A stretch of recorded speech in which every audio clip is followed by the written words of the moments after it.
సంకల్పంతో పనిచేస్తూ ఉన్నటువంటి ఈ సందర్భంగా రాష్ట్ర దేశవ్యాప్తంగా ఈ సంఘాలని చట్టాలను రద్దు చేసి యథావిధిగా ఉన్న చట్టాలను కొనసాగించాలని చెప్పేసి కూడా అన్ని సంఘాలు పిలుపునివ్వడంలో భాగంగా ఈరోజు మనం ఆర్మూర్ కేంద్రంలో కుమారనారాయణ భవన్లో ప్రారంభ సమావేశం నిర్వహించుకుంటున్నాం. ఈ సమావేశానికి మీరు వచ్చినందుకు అందరికీ ధన్యవాదాలు తెలుస్తూ ఈ సభ నడుపుతున్నట్టుగా రైతులు కానీ వివిధ రంగాలలో పనిచేస్తున్నటువంటి ప్రజలు కానీ కొట్లాడి సాధించుకున్నటువంటి చట్టాలను మనల్ని పరిపాలిస్తున్నటువంటి కేంద్ర ప్రభుత్వం నరేంద్ర మోడీ ప్రభుత్వం దేశవ్యాప్తంగా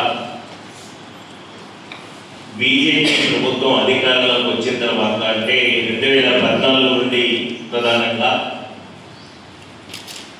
కార్మికులు, రైతులు, వ్యవసాయ కూలీలు అనేక పోరాటాలు చేసి సాధించుకున్న చట్టాలను కార్పొరేట్ చుట్టాలుగా మార్చడానికి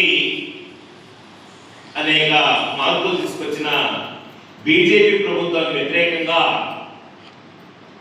ఈ నెల 12వ తేదీన దేశవ్యాప్తంగా సార్వత్రిక సమ్మెకు పిలుపునిచ్చే కార్మిక సంఘాలు అట్లాగే సంయుక్త కిసాన్ మోర్చా.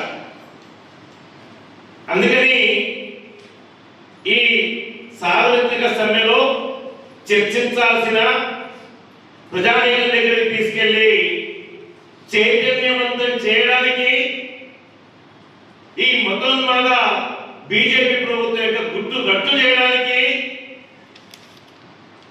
ఈ సార్వత్రిక సమ్మె లాంటి సమ్మెలు ఇప్పటికే అనేకం చేసినప్పటికీ కూడా సెంటిమెంట్ తోని రాముడి పేరుతోనో ఇంకో పేరుతోనో పేదవాడి కడుపు కొట్టే విధానాన్ని వ్యతిరేకిస్తూ కనువిప్పుగా జరిగే విధంగా ఈ 12వ తేదీ సార్వత్రిక సమ్మె విజయవంతం చేయడానికి నిజామాబాద్ రూరల్ కామారెడ్డి సంయుక్త జిల్లా కమిటీ టీసీఐ ఏది రౌండ్ టేబుల్ సమావేశం నిర్వహిస్తా ఉందో వారికి అఖిల భారత ఐక్య రైతు సంఘం అట్లాగే ఎస్కేఎం తరఫున ఉద్యమ అభినందనలు తెలియజేస్తా ఉన్నాను. మన రమేష్ చెప్పాడు 300 సంఘాలకు పైగా ఏదైతే కార్మిక చట్టాన్ని రద్దు చేస్తూ తీసుకున్న నిర్ణయాన్ని వ్యతిరేకిస్తూ సార్వత్రిక సమ్మె పిలుపునిచ్చిన విషయాన్ని గుర్తు చేశారు. అయ్యా, ఈరోజు మేడే స్ఫూర్తిగా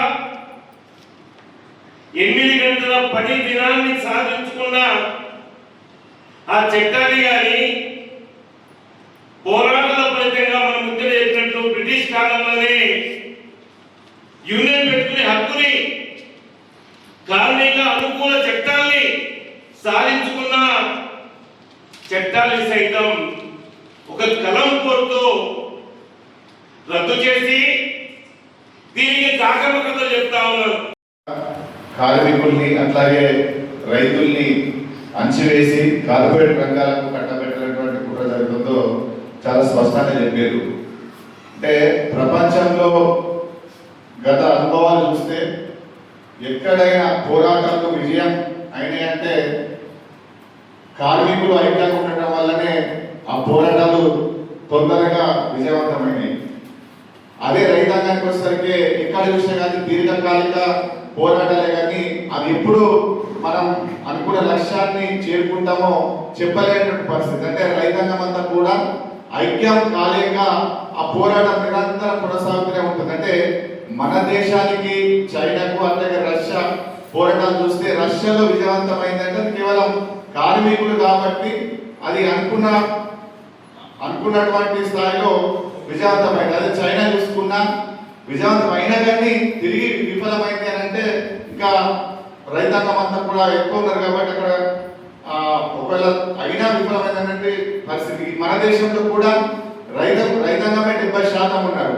అందుకని మన దేశంలో రైతాంగం యూనిట్ ఉన్నారు కాబట్టి అనుకున్నటువంటి ఫలితాలు సాధించినటువంటి పరిస్థితి. కానీ అదే కార్మికులు ఎక్కువగా ఉన్నటువంటి పరిస్థితులలో కార్మికులు ఎప్పుడు ఐక్యంగా ఉంటారో వాళ్ళు పోరాటాలు సాధించుకుంటారు, పోరాటాల ద్వారా విమానం సాధించుకునేటువంటి ఆలోచనతోటి ఇవాళ సంఘాలనే లేకుండా చేయనటువంటి బీజేపీ కుట్రలో భాగంగా ఆ సంఘాలు ఏర్పడేసుకునే దాన్ని పూర్తిగా తీసేటటువంటి ఒకటి కొత్తగా తీసుకొచ్చి వాళ్ళ మనం ఉండేటట్టు ప్రయత్నం చేస్తుంది. అట్లాగే కనీస వేతనాలు అంటే మన పని గంటలు కానీ కనీస వేతనాలు కానీ అనేక సంవత్సరాలుగా కొట్లాడి పోరాడి ప్రజలను ఐక్యం చేసి సాధించుకున్న చట్టాలను వల్ల మన నుంచి దూరం చేసి మళ్ళీ మనల్ని తిరిగి పేదరికంలోకి నెట్టేసినటువంటి కుట్ర భారతదేశంలో జరుగుతున్నట్టుగా చాలా స్పష్టంగా గత 12 సంవత్సరాలుగా బీజేపీ పరిపాలన చూస్తే కనబడతా ఉన్నది.